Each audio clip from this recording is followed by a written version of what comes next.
I urge everybody to watch this. Right? This is what's heading to Britain. It's already here. Wake up. You got kids under 13, 14-year-old, and you want them to be no pregnant and no full VD and all the rest of it.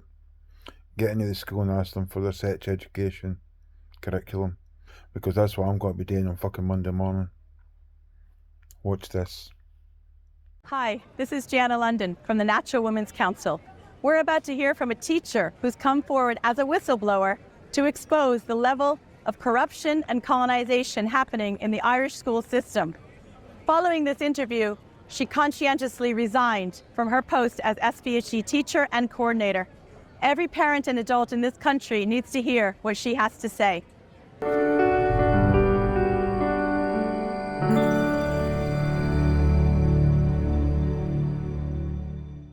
Mary, I know it took a lot for you to come here today, and thank you for coming forward to tell us the truth about what's happening in the education system here in Ireland. Before we start, can you tell us a bit about yourself? I'm a teacher. I've been teaching for over 30 years. My degree subjects would have been in geography and business. I have been teaching social, personal and health education. And in 2018, I started to coordinate the SPHE program in schools.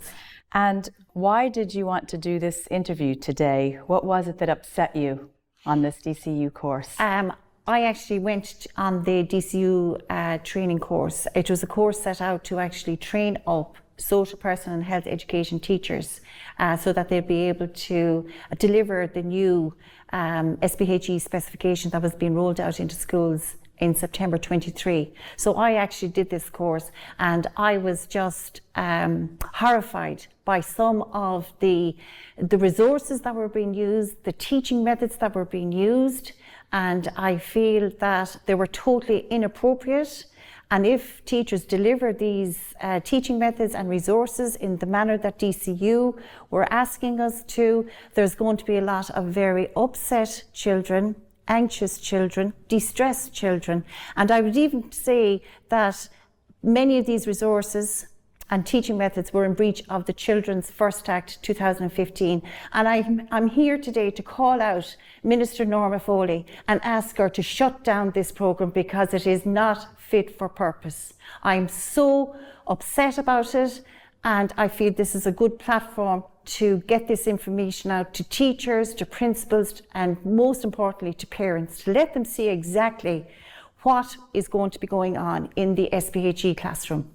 Okay, and can you tell us about the training that you received in DCU regarding the teaching of this new curriculum? What was so shocking, and what do you feel may have violated the Children First Act? One of the lecturers showed us a video on masturbation. It was an animated female cartoon figure demonstrating masturbation. In another instance, we saw a sex map where we had heterosexual and homosexual couples engaging in anal sex, vaginal sex, oral sex, and carrying out other sexual activities with partners or on their own. We were shown research papers in the Padlet, one in particular by Kate Dawson. The research paper related to it's okay to watch porn. And what they're trying to do is they're trying to encourage children to become critical thinkers in relation to porn. So we were actually given one exercise whereby we got something like, say, 30 statements, very sexual statements. Statements like, an orgasm can take place under 10 minutes. It's okay to have sex with many partners. Very explicit statements. And we were asked to actually group these statements according to real life or porn life, both or neither. So we had to categorize them into three columns. And look, to me, I just said, if teachers were to mirror this in their classroom, you're asking children, 12-year-olds, 13-year-olds, 14-year-olds to actually form, first of all, to understand what an orgasm is, and then to form an opinion on it, and to discuss it with people in their group, and to categorize it then into different columns. And to me, that would cause a lot of harm, upset. It's totally not age appropriate. So this this particular activity relating to porn would be assuming that children watch porn, and you had mentioned that Dr. Kate Dawson had specified that it's okay, or there's such a thing as ethical porn. In her research paper, that shows that, yeah, that it is okay to watch porn.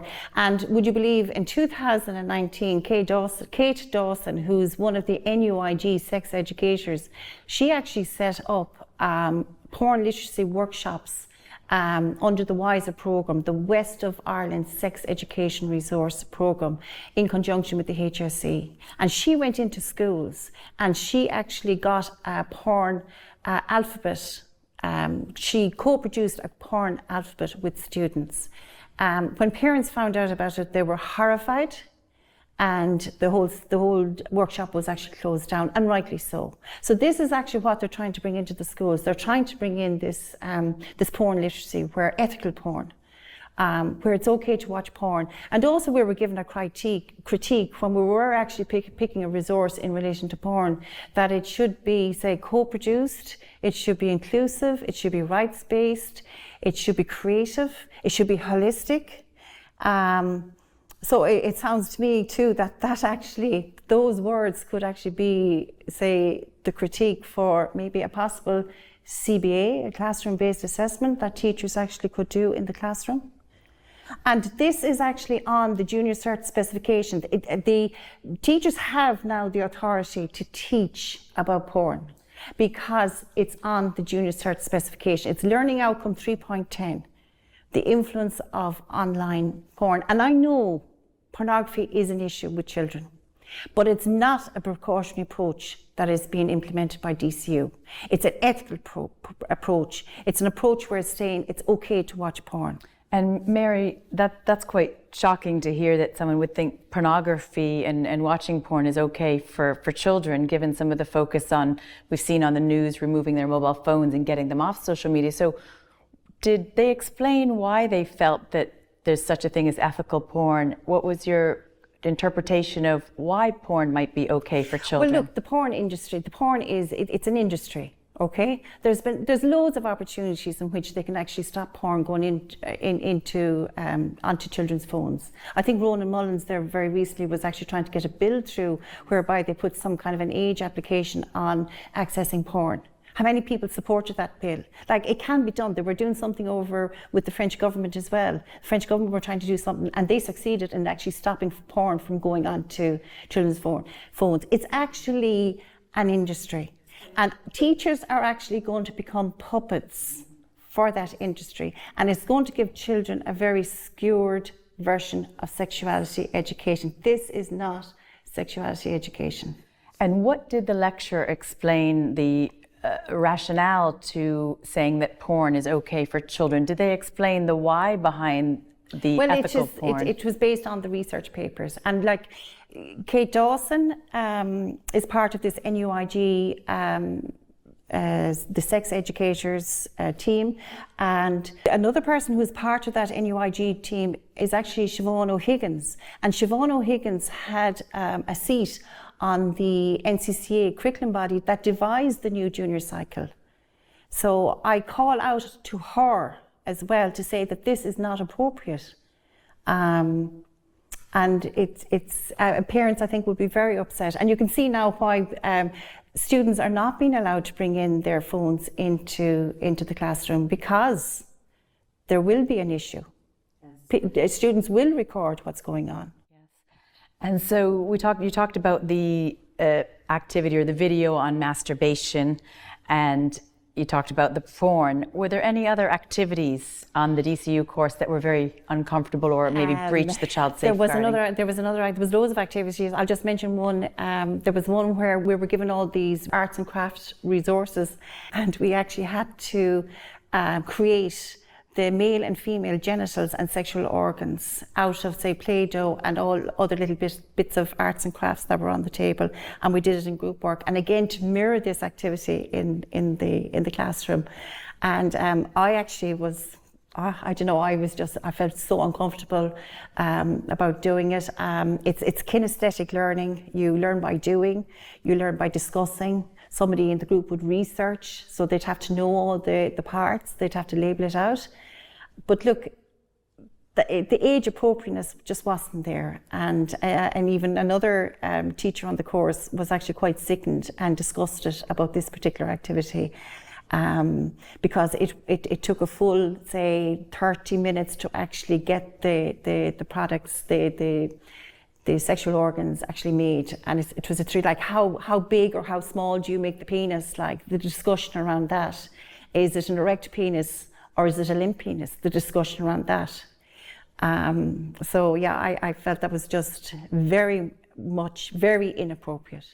And what other topics on the DCU course, in addition to masturbation, porn, and sculpting sexual genitalia, was there any other? On our last day, we had E.J. Reynolds from Wales come visit us on campus, and E.J. Reynolds, along with Esther McGeaney, were discussing how children could actually convey relationships and sexuality through artwork.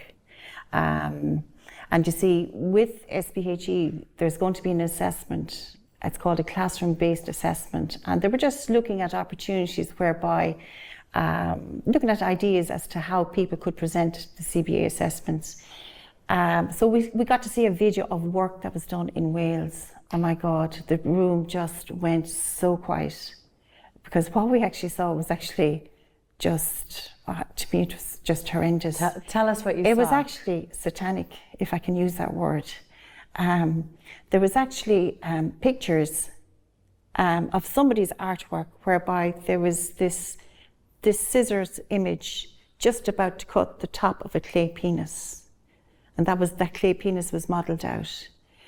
There was another instance of where there was a young girl, I'd say no more than 7 or 8, that actually had a mask on her, and she was placing another mask with horns up on the wall. And I just felt this was very subhuman. I think there was actually a wording in part of the video where what the creativity that can come out of an SPHE curriculum or an SPHE class in relation to the art and crafts aspect of it is that it is subhuman, and that just nobody actually commented. We went very quiet. And you said the room went very quiet. How many teachers were on this course? There was 34 teachers on it, and we were just stunned. We were absolutely stunned. Now, some of the art teachers, all right, spoke up, and they talked about how they could actually use the art and crafts to actually guide children towards their CBAs, their classroom-based assessments. But what we were shown, it was serious stuff. And did you, Mary, or any of your peer teachers flag any concerns to the lecturer? I couldn't comment on this. Now, normally I was quite good to flag things and put my hand up and talk about it and raise an issue, but I was actually I was so sickened, and I couldn't respond. I said, I'm not speaking here, because I could feel the coldness in the room. I could even feel the evil in the room. I just wanted to get out of there. And I know I discussed it with another teacher afterwards, and actually 2 other teachers, and we just all felt the same, that it was, whoa, this is way, way out of order. In relation to other stuff, we were taught then how to actually answer explicit questions, like how to manage those type of questions. If students ask us questions now, if they ask us questions like, what is a chest binder? That was one of the questions that they threw out. What is an orgasm? How do 2 men and 2 women have sex? What is anal sex? How does one give head? And the direction from DCU in relation to this was to keep the information brief and frank. And now I have an issue with that, because there was no moral guidance, there was no direction as regards the morality. And if I can jump in where you said that when you answer the question of a student who might be asking about things like giving head or anal sex, and they responded to be brief, did they give you any examples of how to answer a student? specifically to that student? Yes, they actually did it as an activity then on campus another day, where you just give factual information. You don't give your opinion, you just give them the information. Now, teachers are acting as loco parentis, so we're acting on behalf of the parents.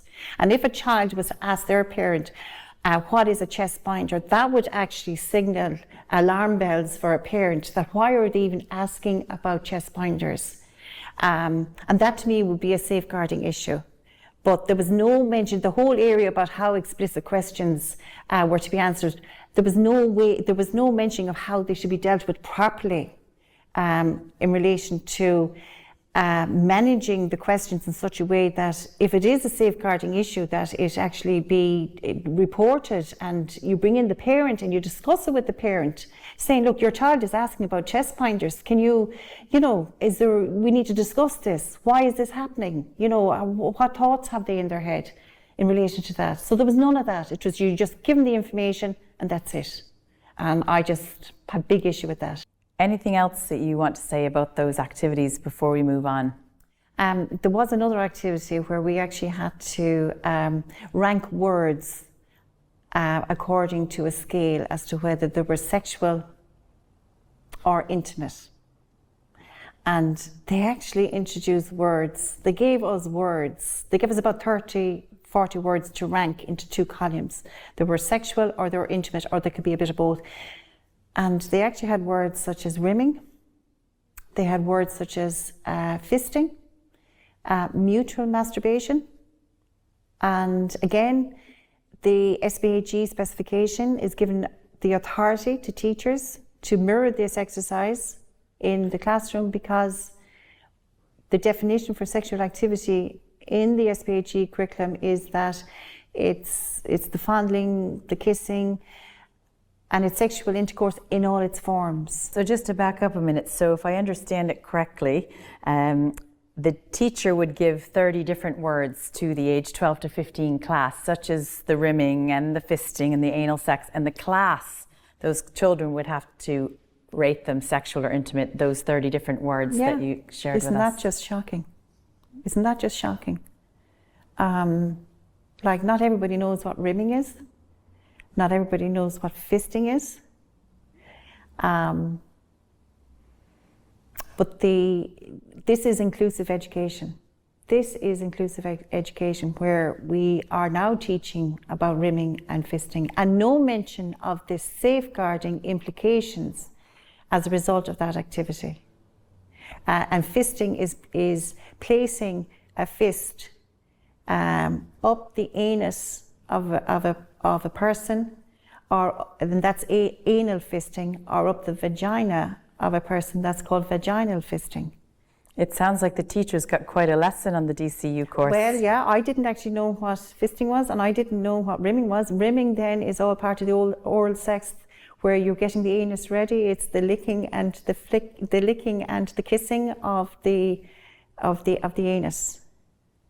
This is all very graphic and highly sexual material. Was anything about gender identity discussed on the DCU course? We never had a formal discussion on gender identity. Never. It was assumed that everybody totally agreed and believed in gender identity. There was no room whatsoever for gender critical opinions.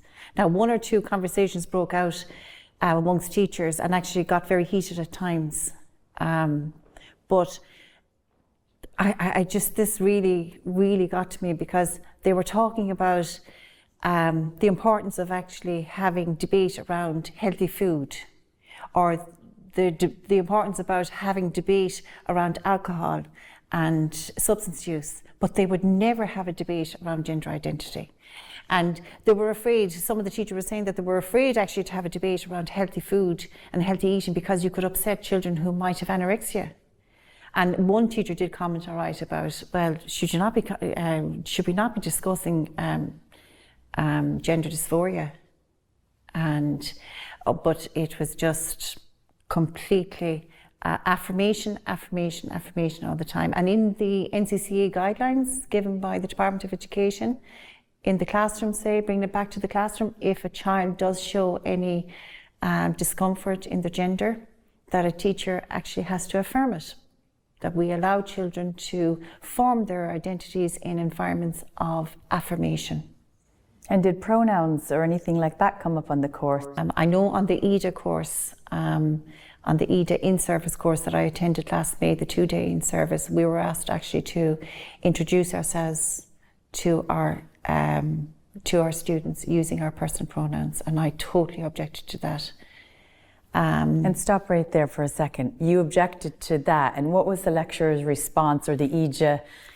I said to her, can you actually give me an example of actually how we introduce ourselves to using our pronouns? So she gave me the example. She said her name and then she said she, her. I said, that is actually crazy stuff. I said, you cannot expect teachers to actually believe. I said, this is an ideology. I said, a lot of people don't believe in this. And the importance of being inclusive was stressed then, that to be inclusive, to have an inclusive classroom, that you actually you need to introduce yourself using your personal pronouns. So where is this coming from and why? Well, on the DCU course, we got a huge amount of information on a man called Paulo Freire, a Marxist. And Dr. Jones Irwin was discussing his philosophies of education, whereby he stated that politics and education go hand in hand. And we, for a case study, we actually had to look at our own schools and look at where these Paulo Freire's, this Marxist policies could actually be applied in our schools. We also had another lecture in DCU from a Vivek de Silva, who actually showed us a timeline of events of how society in Ireland has changed, say back from 1984, when poor Anne Lovett passed away in the graveyard when she was giving birth to a child, and that was the start of, say, social, personal health education coming into schools. And then it goes through a timeline of events such as, for example, in the divorce that came into Ireland in 1996, the Gender Recognition Act that came in 2015, same-sex marriage, the appeal of the 8th. So all of these this timeline of events that occurred in Ireland, that relationships and sexuality education then had to change to match that timeline. So we're going from a traditional moralist type of view to a very much a secular liberal view on sexuality education. So a very liberal view, but that's also based on Paulo Freire, a known Marxist who believes that politics and education go hand in hand. So some of what you learned was based on a political agenda being put into the classroom, perhaps? I would think so. Because it's through education, no matter what, if you have a political agenda, it's through education. You indoctrinate the generation, you indoctrinate them, and it's through that you succeed. And that's why we were told by lecturer Vivek de Silva at DCU that this information cannot be contained in the SPHE class. It has to be cross-curricular. So we have these events, these stand-up awareness weeks, these inclusivity weeks. They're all just a means of actually bringing this information, this indoctrinating out into the wider school. So Mary, if it's cross-curricular, will it be much more difficult for parents under the Article 42 in the Constitution or Education Act of 98 to exercise our right to opt our children out? Oh, absolutely, because the one thing, and I actually didn't say this, Jana, is that with the new specification, relationships and sexuality education is now, it's an integrated approach. It's not a standalone unit like it was before. And we were told by EDA, we were directed by DCU, that it's an integrated approach. You teach relationships and sexuality. It's integrated throughout the curriculum. It's a spiral effect. So you give a little bit maybe at the start of the year, give more information maybe at the middle of the year, towards the end of the year. It's a spiral effect. So if parents, and I'm saying this directly to parents, if parents want to opt their child out, it's now more difficult to opt them out of a standalone unit which may only last for 6-7 weeks on the old curriculum. The new curriculum, they will have to opt them out fully from this subject, because you don't know when the teacher is going to start teaching some of the very controversial learning outcomes. And some of these controversial learning outcomes that you talked about today, which are extremely controversial, parents may not have visibility because the books are being purchased by the school and may stay at school. And there's also, we've heard talks of the secrecy pact. Can you talk about Parents those? need to join up the dots. They really need to join up the dots. And I'm calling out parents here. You need to take ownership back of your children. You need to see what is actually going on in schools. The fact that children, the fact that the Department of Education is now buying the textbooks don't go home. Parents can't see them. The fact now that children have to keep their mobile phones out of the classroom. They can't record anything.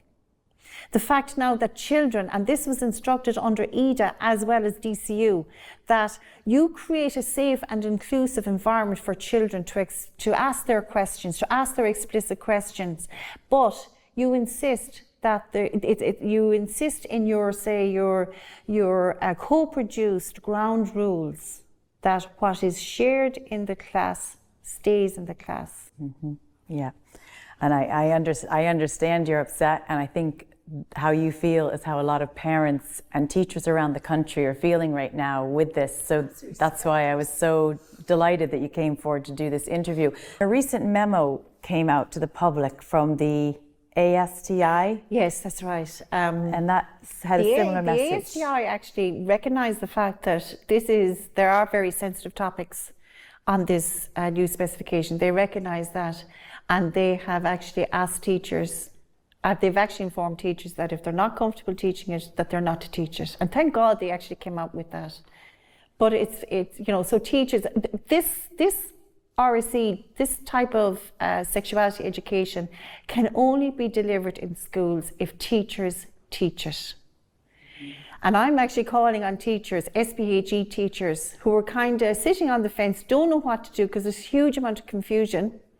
Because like SPHE, before the NCCA got to this new specification, SPHE was actually a lovely course because there's loads of parts in the curriculum that's very important and very relevant for child safety, really important stuff like the internet safety and loads of different areas. And it's a lovely course because there's bits in relation to goal setting, planning, settling into secondary school. There's loads of bits there that are very important. But this new aspect that's in it, these very controversial learning outcomes, they can only be taught if teachers teach it. And I'm appealing to teachers not to teach it. If teachers don't teach it, will they bring someone else into the school to do the teaching of this? And that was also in the memo, which is very disappointing. They'll bring in the NGOs.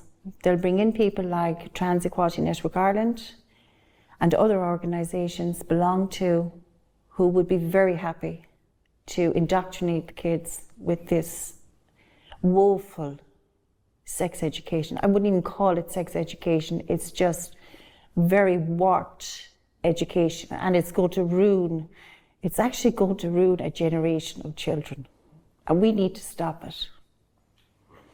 Mary, thanks for coming forward today to do this interview. I think the information that you relayed is shocking for parents to hear, for teachers, principals, and it does have to stop. And it took a lot to come here today, and we're so grateful that you shared with us this information. Thank you, Jenna. Now that we've heard the information Mary had to say, we have two choices. We can stay silent or we can take action. If you decide to take action and make our schools a place where children can be educated, not indoctrinated, please visit naturalwomencouncil.ie under the campaign tab. Together, we will protect children.